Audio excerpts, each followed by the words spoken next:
what made you an incredible corporate leader is going to make you a terrible entrepreneur. And the worst part is that you're not going to realize it until it's too late. And that's exactly what inspired me to do this series of videos, which is what is the mindset change? And I don't want you to like turn you off as soon as I say mindset, like, oh, this is a blah, blah video. No, no, no. Actually, this is super important because it's how your brain works as a corporate leader. Is going to have to switch for you to be a successful entrepreneur. And this series is about the top 10 mindset changes that you're going to need whenever you do the transition or where you're working through a transition to go from corporate leader to be an entrepreneur. It's the stuff I wish somebody did when I was going through that transition instead of the whole time figuring it out and learning and applying and still saying, what's wrong with me? And honestly, there's nothing wrong with you, by the way. But this is exactly the stuff that I wish somebody did it. And that's why I'm doing it right now. But instead of giving you 10, because that's a lot to digest, I'm going to give you 3 at a time. Well, that's not even, you're saying, Jenny, you're an engineer and you're not doing the math right. I'm going to do one video of 3, another video of 3, and the last one of 4. There you go. Now the math is mathing. Okay, so the third one that I'm going to show you today actually is the most embarrassing one because it took me a couple of years to figure out that I was doing it. So stay until the end, okay? So let's start with number 1. Okay, number 1 is that you are not your title anymore. And I don't think I have shared this before. When I was thinking about doing the transition, going from corporate to be an entrepreneur, I had somebody saying, Jenny, that's a terrible mistake. Like, if you are not the vice president of talent acquisition of, I'm not going to say the company, but this Fortune 500 company, who is going to want to do work with you? Who you are if you're not that? And they were truly serious. I kid you not. They were totally serious. And it's not that I feel bad for them or that I'm mad. That's actually the word. They were truly caring for me because in their experience, you are your title and you work so hard. I worked 23 years for this big title and big position. And then you're thinking, oh my goodness, so then who I am? And then you get into this identity crisis. But here's the thing, you're not your title. You are the value that you provide. So people are not gonna care that you are the CEO of Jenny Lopez Enterprise. Like, no, they're gonna care about, can you help me? Right? They're gonna talk about are you be able to help with strategic thinking, with any kind of execution of strategy, with any kind of coaching, any kind of service that you are providing. They are wanting your value, not your title. They can care less about your title, but they really want your value. And that's where, whenever you position yourself, you have to be so intentional in being super crystal clear about what is your value. Otherwise, people are not going to recognize it. And then you're going to be again in this identity crisis about, oh, I was the senior director or the director of this or VP or head of or senior VP. That doesn't matter anymore in this game. It's a new game, and you are described by your value. And what I love about that is that it's more freeing and you can be more authentic. You can be you. And if you have been following for a while, you know that's my jam, authenticity. But it's all about how can I best help? How can I improve what I'm doing to better help you? So it's all about service. So that's the first one. And easier said than done. I know a lot of you are like, okay, well, I know that I'm not gonna be the director, but when you go through a transition, you're like, oh, I worked so hard for that title.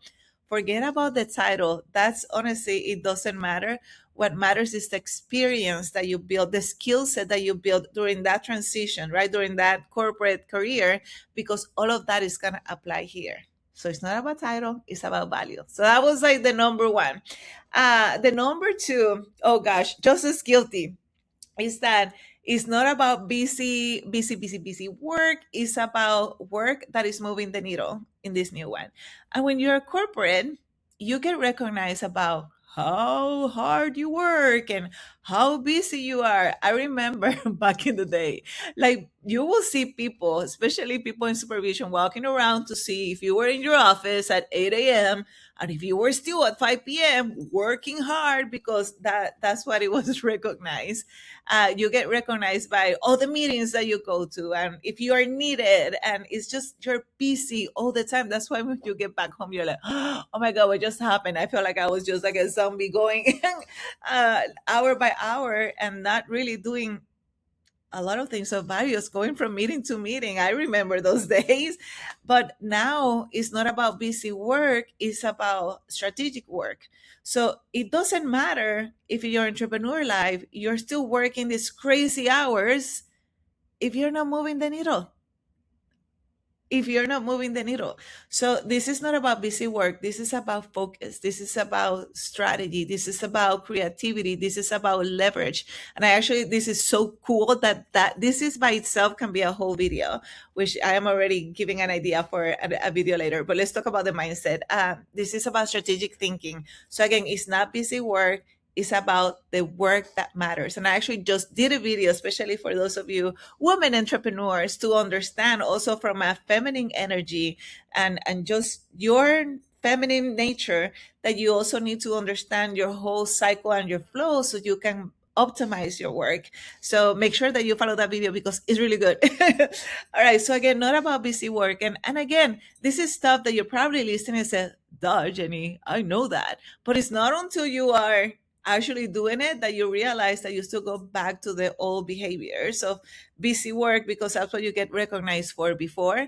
But honestly, nobody start watching you now, which is cool. But at the same time, you have to be very strategic about what is really moving the needle. And you may test different things and then realize, okay, after doing all these different things, what's the strategy that actually worked? That one. Okay, then forget about these ones. I'm going to go all in on that one. So again, it's not about busy work. It's about what is moving the needle. And this, again, I have another video about needle movers, because especially for us ladies who love our to-do list, because it's so satisfying to go check, check, check. It's not about to-do list anymore.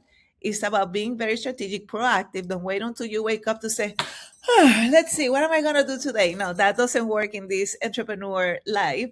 You have to be very intentional about what are the top one, two, or three things that are going to move my needle, and that's what's going to get done. Everything else is a bonus. And if I get those things done, man, I'm going to feel really good when I go to bed. And that's the whole concept about needle movers. Obviously, in the video, I go into a lot more detail, but make sure that you understand what that is. What are the activities that are moving your needle in terms of your priority and your outcomes? Those revenue generating activities, not the busy work, not the busy work. Okay, so I think I was pretty straight on that one. So that's number two. And then the third one that I wanted to cover today, and with that, I'm going to wrap this video, is about we're not waiting for permission. Okay? No tienes que esperar por el permiso de otros. And here's the thing, when you're in corporate, the default, imagine that you have a traffic light. So the default light is red, right? Because you start red and then you have to go through all these approvals and layers and bureaucracy and remove the tape for that red to slightly go yellow, and then finally perhaps get a green at the end of the day and get your approval and finally move forward. Now the traffic light in the entrepreneur is setting green. It's just green. And you have to learn to have a bias for action and not waiting for the perfect action, because there's no such thing. Not waiting for the risk-free action, because there's no such thing. But you have to have a bias for action so you can learn quick, adjust, and keep moving forward. And I'm telling you, that one, that's the one I was embarrassed because it took me so long. So I hired a couple of coaches, but this was a one-on-one personal coach, holding my hand and, hey, let me teach you about business, about coaching, marketing, all of that, right? And sales. And the whole time I caught myself saying, okay, so do you think I can do this? And should I do this? And am I ready to do this? And I was asking for permission the whole time. And I didn't realize I was doing it. And at the beginning, he's like coaching me and thinking like that. But I think after a year, he said, Jenny, stop asking me for permission. I'm not your dad. This is your business. You choose. And I, at the beginning, I'm like, oh, don't yell at me. But anyway, he wasn't yelling. He was actually being very firm, but he was so right. I was asking for that permission. Oh, like, because that's in corporate, even when I was at the top of my game in corporate, which was when I left, I still needed permissions and the layers of approval before I could actually do something different and new and innovative. That was the game. But in here, it's a cool thing. I don't have a boss, but also it can be scary because you're like, what if it doesn't work? Correct? remember, two things are going to happen. It either works or you learn. And with that learning, and I always say those learnings are beautifully crafted and put there by God, because He knows something that you don't know, because you cannot connect the dots forward, you can only connect them backwards. And He knows that you need to develop this thing of this learning for you to be able to finally unlock that beautiful thing that He has ready for you. But you have to have that bias for action. If you stay like stuck and yeah, like maybe not, then that's gonna cost you so much. Cost you money, cost you opportunities, cost you mental burden, and you don't want to get stuck in that. So you have to have that bias for action, and it's not about busy work, it's about growth work. I just came up with that. You like it? But it's about, again, move needle work, move needle mover work, blah, blah, blah. That was a tongue twister. Am I saying that right in English? Anyway, you know what I mean. So that is really what's the important thing. So now you see how the way you operate in corporate, if you just come and do the same thing as an entrepreneur, is not going to help you. Actually, it's going to pull you backwards, and you're going to say, what's wrong with me, why this is not working? It's the same reason as, for example, me and another person will go through the same coaching program, and this happened to me a couple years ago, and this other person flew, and I'm thinking, we went to the same program, how is she flying and I'm kind of getting stuck here? And it was because I was getting stuck in the way of this mindset things that I was operating like I was still in corporate, and it is so different. I'm telling you, this is one of the videos that you want to save. And again, I'm going to do a series, so make sure you save them all. So next week, I'm going to talk about the next three, and then the following week, the last four. But I'm telling you, once you say, oh, that's why, I get it, and you start working on this shift, I'm telling you, things are going to start flowing again, and then you're going to be flying. I'm so excited that you are here. My name is Jenny Lopez. I had 23 years of a beautiful, beautiful corporate career. I've had videos as of why I left, and it's not because I didn't like corporate. I actually love my last role, but I found that helping others and having this impact for me was so much more meaningful in this chapter of life. And I decided to leave that corporate and embrace this new entrepreneur life that I've been on now for 6 years. Never look back. I absolutely love it. And everything that I'm learning, I'm sharing with you so you can also unlock that for you. And until the next video, make sure that you subscribe and let me know in the comments if there was one of these mindset shifts that you're like, oh, that one, I needed to hear that one. And any other questions that I have, because my whole purpose here is to share so we can grow stronger together. Until next, high five. I'll see you in the next video.